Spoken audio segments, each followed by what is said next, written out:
Donc nous voilà sur l'étape suivante de ce chantier. L'étape suivante, ça va être la mise en œuvre tout bêtement de la pose du closoir. Alors le closoir qu'on veut utiliser, encore une fois, je vais revenir sur un paramètre qui est super important, vous faites ce que vous voulez. Il y a plein de closoirs qui vont exister. On va retrouver des closoirs en aluminium, en tissu, en plastique, tout existe à tout prix. Donc encore une fois, chacun fait ce qu'il veut avec ce qu'il veut. La difficulté qu'on va retrouver avec des produits qui vont être un peu pauvres en termes de qualité, c'est la durabilité. On se retrouve déjà aujourd'hui sur des maisons qui sont pas très vieilles, qui ont une dizaine d'années, avec des closoirs qui sont vraiment déstructurés, ils sont complètement destroy, on va parler clair, et qui n'ont plus quasiment leur valeur d'étanchéité. Et c'est une grosse problématique aujourd'hui pour les gens, parce qu'on se dit, finalement ma toiture elle a à peine 10 ans, et mon closoir il est déjà largement endommagé. Nous, on fait le choix d'utiliser un closoir qui va avoir différentes propriétés. On le voit ici. Donc, tiens, hop, on va avoir celui qui est ici. Donc, les closoirs sont des bandes de 2 mètres. Donc, ce sont des bandes rigides.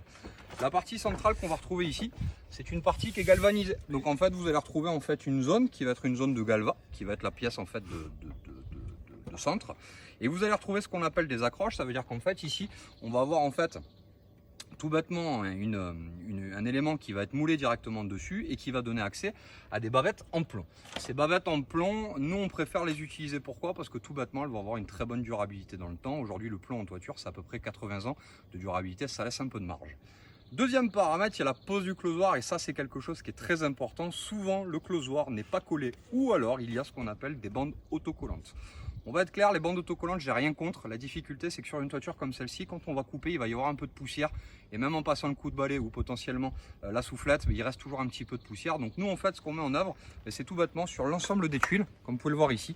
On va avoir un point, d'accord, qui est du polymère. Le polymère, pourquoi plus que le silicone? Tout bêtement parce que le polymère, il ne réagit pas aux UV, il a un taux d'élasticité à 800%. Donc il a tous les avantages sur une toiture pour bien vieillir. Maintenant, on va vous montrer comment on va le mettre en place. Hop, allez, c'est parti.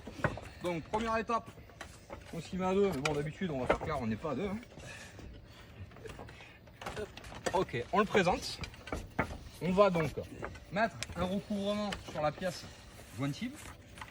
On va bien entendu donc le mouler élément par élément. On va bien sûr le coller sur la partie qui est dessous. C'est-à-dire que comme vous le savez, il y a des pièces donc avec du polymère. Donc on va bien entendu bien le former pour que la tuile puisse complètement épouser l'ensemble des éléments.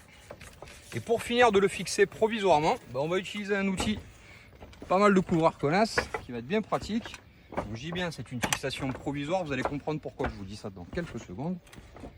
Et là ici, hop, rien ne sert d'en mettre de trop, ça sert strictement à rien. Ce sont des points de fixation qui vont me permettre effectivement de l'asseoir.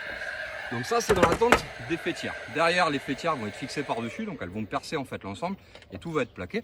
Mais ça c'est l'étape à suivre. À tout à l'heure.